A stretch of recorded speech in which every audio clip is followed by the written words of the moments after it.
you know, if it's 50% chance of spawn rate, then it'll be half a chest, for that's example. cool. So thanks to KXR here, who made this kind of preview map. This isn't like a drop map in terms of lying like, with the for a TR5? specific tournament. This is just kind of where everyone seems to be landing. And so far, the teams that we've got landing here are Swizzy and Pixie, Finn Mason, Reason Noah, and then Akira and Kurama. So, you know, there's kind of two ways you'd split this north and south. I mean, I don't know if it's a coincidence at all, but Swizzy Pixie also won the Divisional 1 Cup yesterday. So, or, you know, they placed first. It's a 2-day event, obviously. So, you know, already the strongest POI having a big performance in literally like the first non-performance eval cup. Funny, I went into the VOD to check, and they've actually gone to Calamari Canyon in this match. I don't know if this is what they did every game. All right, okay, they were landing here in game 1. I don't know if they swapped up later into the tournament, but as you can see, the drop spot has the most loot in it, and look at the amount of teams which are landing here in this match. I don't think Battle was the best POI, though. I'm sure you'll talk about that later, but... Swizzy, Pixie ended up dying on spawn. Most loot's always not always best POI, these are the kids who have landed in the 100% spawn rate building. But yeah, I would, despite the fact it is the most loot, I would predict that this is basically how every single gate tournament's going to go here. If you actually zoom out and look at the drop spot, it's extremely splittable, right? Like, you can land at a building or like take one or two spots. It'll be Sinister, like, you know, or maybe these Frosty. two or these buildings, and then just leave. So I think in particular in high level tournaments, absolutely, this is just going to be super duper conned.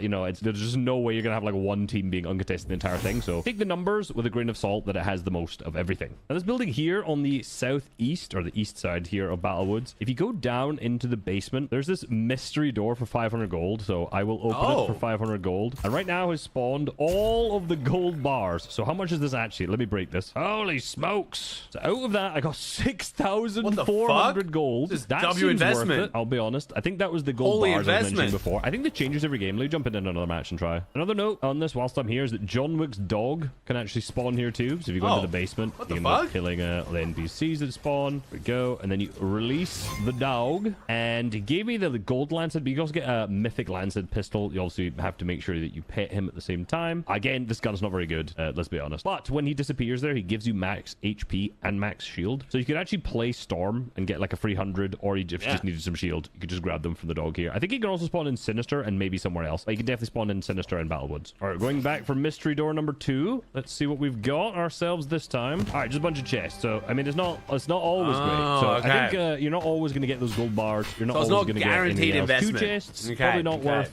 getting in here at all for that. I think if you don't see like any of the chest sound here, like I didn't there, it might be worth opening it, because again, I mean, I think the opening is always worth, because if you get all that gold, you got 6k gold like I had last time, then you're going to be absolutely stacked to buy like chug jugs, ammo, best guns you possibly can. So yeah, just in terms of sheer loot, this place is by far the best, unsurprisingly. And the next thing we need to talk about is also like positioning on the map. So if we look at the distribution of the POIs, Lifty Lodge, Latte, Wonky, Golden, Cluster, Sunken, Harbor, and then Chopped, all of these POIs are like right on the edge of the map, as you can see. So like there's almost a ring of POIs around the complete edge of the map. Then you have a ring inside. The center obviously is here where there's this rift. And in Battlewoods, Sinister Strip and Frosted Flats are all what I'd call like mid-map POIs. You can maybe include Calamari in that too. I guess it's kind of close to the edge. Rhythm is a private 19. Right. I mean, it is right at it, but it's not as edge as like Chop Shop is, for example. This, I mean, Cluster Coast may be the most edge POI ever. Like rotating from here in this zone is so bad. But Frost, at least you've got the teleporters though. You've got the teleporters, you've got the rift. Like, I genuinely think this map's a fucking like S tier map. At least A tier. Like, I genuinely do think this map is phenomenal. It's close where it's exciting. There is still a lot of loot on it. Even the edge parts still have some level of guaranteed mobility. I really fucking like this map. It's also just visually so much prettier than other maps we've had. Yo, twos. Thanks to 13, bro. It was good meeting you at summer, man. Flats, Battlewoods, and Sinister Strip, both, all what I would say was like mid-map POIs. The one thing we've learned from last season is that in this meta, not being at the edge, like these POIs, is so good because you don't take any storm, and you can basically insta-rotate if you want to into like mid-map, if you want to get to like center of third zone, fourth zone, something like that. Or if you're going to play storm, you're not going to go into the storm until the second zone. So if you watch any of my videos, you'll know that mid-map POIs have been really good, or not necessarily mid-map, because whatever one was right here last season wasn't fantastic because everyone's rotated into it. But basically POIs that are not right on the edge. So Battlewoods is even better for that reason now. Same with Frosted and same with Sinister. And let's talk. Does the Solo Victory Cup stay at the same time every week? Like, am I really at the point where I'm considering playing a Solo Victory Cup?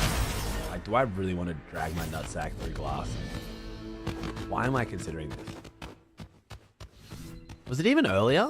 12. Why is it 12? Now it's 1. Why was it 12?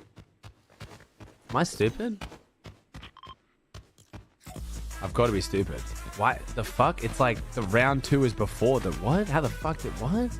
Oh, was that midnight? Am I looking at... Wait, what? I'm so confused. This the next day? Why? But aren't Solo Victory Cups always... Oh, it's because OC bugged. OC bugged. I'm like looking at it like, what the fuck is going on here? Okay, that's why. OC bugged. Okay, of course. Fuck. Why am I even surprised? Okay. I mean, it's a 1. I mean, it's actually not that crazy, but I'm some absolute ass right now. And to get unasked, I need to play. And when do I play? Like, I can play now, but what the fuck do I do? It's 6:30 in the morning. Like, I am not getting cues at anything. Like, I guess I just fucking play 1v1s to work on my mechs, kind of, and then just play endgame customs against stream snipers on 200 ping. You know what I mean? Like, that's the only issue. I don't know how I can get less shit right now. I guess it's just a fuck ton of creative. And then just hope that my game sense carries me through from watching. About Sinister right now, then. As you become a creative warrior, but I feel like that's so boring to watch. Like, I know you guys say you want to watch me, like, play creative, but do you really want to watch fucking Unk mechanics in a 1v1 for 2 hours when you could literally just go watch fucking Peterbot or something? Like, I know there's that kind of, like, you like me, you want to see me do good, but that only lasts so long. Like, that only gets you so far. We'll see. Okay. Maybe after this video, if I'm still feeling, I might jump to creative a little bit. We'll see. You can see kind of just like a mid POI loot wise, honestly. Like, it doesn't look great. Like, chests 19. The average from all the POIs is 26. And 19. I think 19 is actually the lowest now that I look at it. 19 went a second lowest, chopped is the lowest. So in terms of actual loot, not the best by any means. It's mid map, as we said. It has yapping, not gameplay, but I can't yap as much when I'm playing. Well, I can. But it also has the mythic sliders. Man, I need to elite rank, don't I? I'm very happy right now. So yeah, from the in something here, right here, also the Baba Yaga. No, that's fine. Not all of you guys are watching. We'll get it here, but again, you're probably not going to income because of the gun kind of pants. You can also still use the head to rotate. It's not like incredibly. It's not magic. By any means, you don't go as far. Oh no, you do. I take it back. So yeah, the head. No, it's still really still very good. Of course, you go with the mist this time, so you can't do the combination of the nade and the mist that was seen in the majors. But most pros didn't use the mist that much, and I think Reese really fucked up the trajectory. Then he went way too high. It sends you so much further than that.